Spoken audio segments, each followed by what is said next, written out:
Falcons Daily. I am CG, Craig Green, your host. And of course, I've got my co host here today.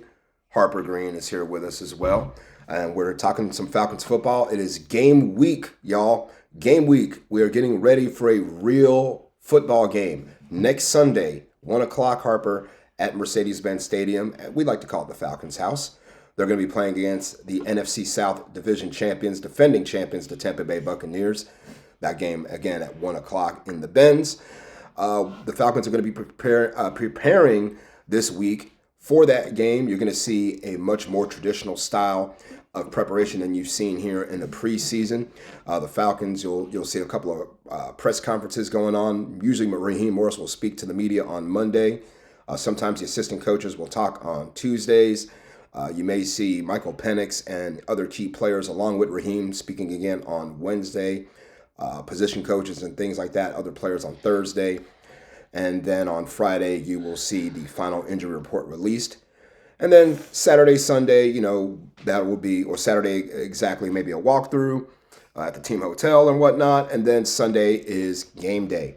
So get ready for all of that. The Falcons are pretty healthy going into it. I mean, you got a couple players who won't be there. Of course, you got Braylon Trice, who is on injured reserve right now, short-term IR. Storm Norton on short-term IR, our swing tackle. And obviously, Caleb McGarry out for the season at right tackle. A late addition to short-term IR, like I said, was Braylon Trice. We've also still got Troy Anderson on the PUP list as well. And hopefully we'll get some of these guys back. We already know McGarry is lost for the season.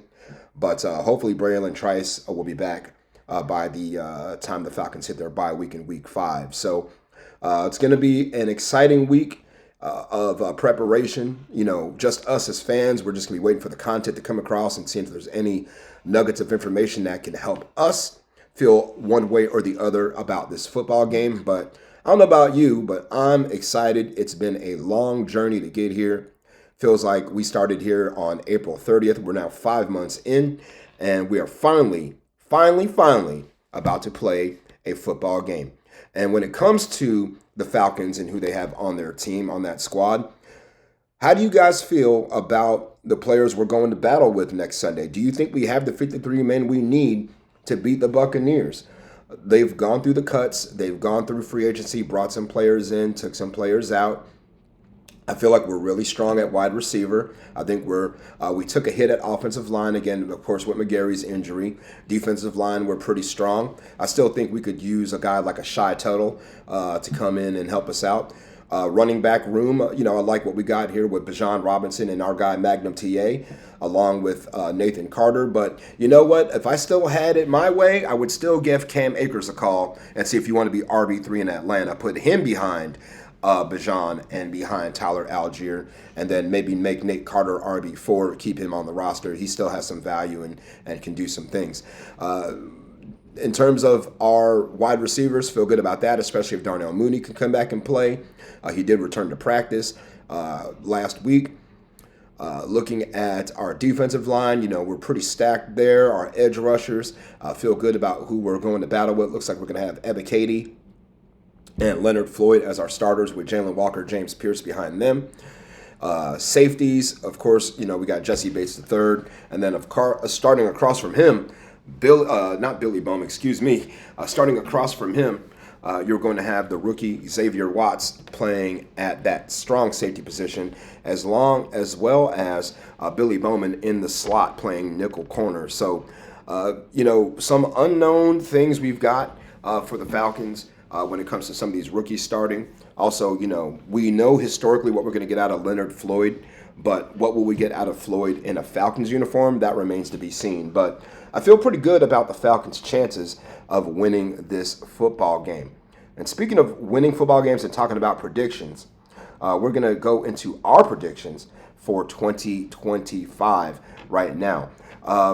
First, we're going to go ahead and let Harper give her predictions for the 2025 season. We're going to pull them up here right now. And Harper, we're going to go game by game real quick as what you saw, and then just give me one little tidbit of what you thought, the reason why you chose that. Okay, so first we'll let Harper have hers first.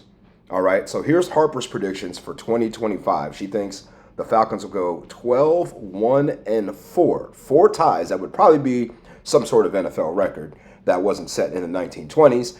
But this is what Harper thought was going to happen. So, Harper, week 1 against the Buccaneers next Sunday, you think the Falcons are going to win. Why?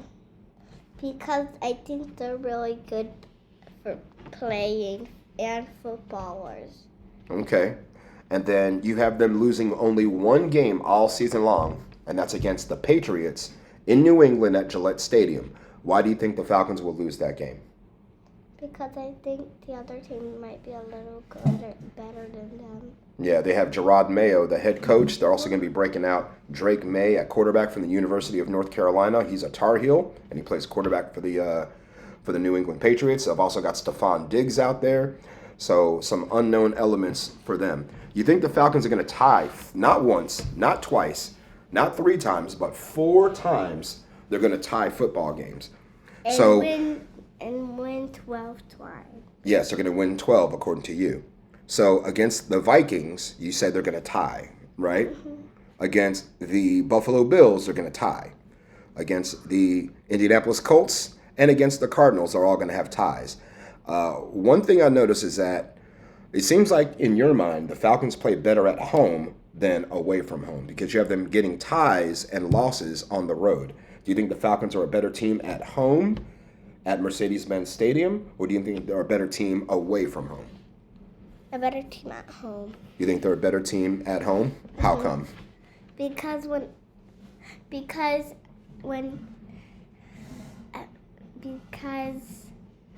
every time I think they play really good football. Okay. And a lot of times when they're playing at home, they have all the people cheering for them, right? Nobody's cheering for the other team. So maybe that helps. Mm-hmm. All right. Good job, Harper. Congratulations. So you think they're going to win the NFC South, huh? Yeah, they're going to go to the playoffs? All right. So we're going to look at my predictions as well. Here's mine for the season. I think we're looking at a record of 12-5. I feel like the games against Washington and against the 49ers are going to be tough ones. I think the hardest stretch of the season for the Falcons, just in terms of back-to-back and things like that, is going to be the stretch with the Jets, the Seahawks, and Tampa Bay. Again, because you're going to have 3 games there in a span of about, we're talking 12 to 14, 15 days.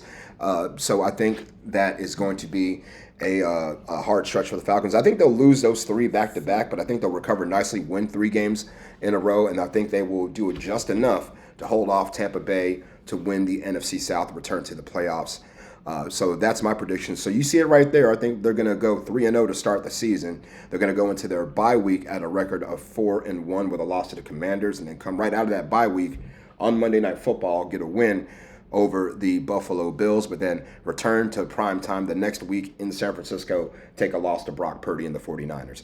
Again, all these predictions are fun. We don't know what's going to really happen, but we like to chop it up here and talk about it.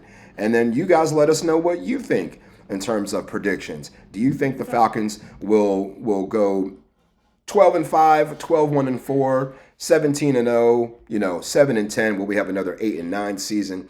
It's very possible that the Falcons could go either way. Again, remember, Harper, they had 8 wins and 9 losses last year, so they had a losing record. The years before that, they had 3 consecutive years of finishing 7-10.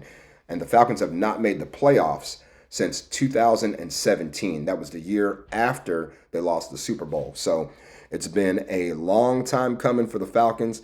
It's all going to start next Sunday with a win, hopefully a win over those Tampa Bay Buccaneers. Everybody, continue to rise up in the comments and let me know what you think. Be like guys like Jeff Holton, who come in here every single week and tell us what he thinks about Falcons football. We have lots of you who come in and give us your comments and let us know, hey, give me your predictions, not only for next Sunday's game, but give me your predictions for the season. Tell me what you think the Falcons' record will be. Will we go back to the playoffs? Will we have an MVP candidate anywhere on the team? Will we have a Defensive Player of the Year? Well, whatever you think, whether it's good, bad, or indifferent, that's what we're looking for here on Falcons Daily. So Again, you can follow me on social media. I'm at Craig G Sports, CRAIG, the letter G, and the word sports. And then up here in the top left corner, you can see Fan Arch Co. up there. In the top left corner, you can give them a follow as well at Fan Arch Co. FANARCHCO. We're going to go enjoy our Sunday. I'm going to go do some film study for some college football. I've got some other things I got to do with that. And we're going to have a good old time. So you guys have a great old time this Sunday. We'll see you back here tomorrow for more Falcons Daily. Harper, break it down for everybody. Started out on one of those notes. I hope you have a good Falcon Sunday. Peace. Peace up, everyone. A-Town down. A-Town down.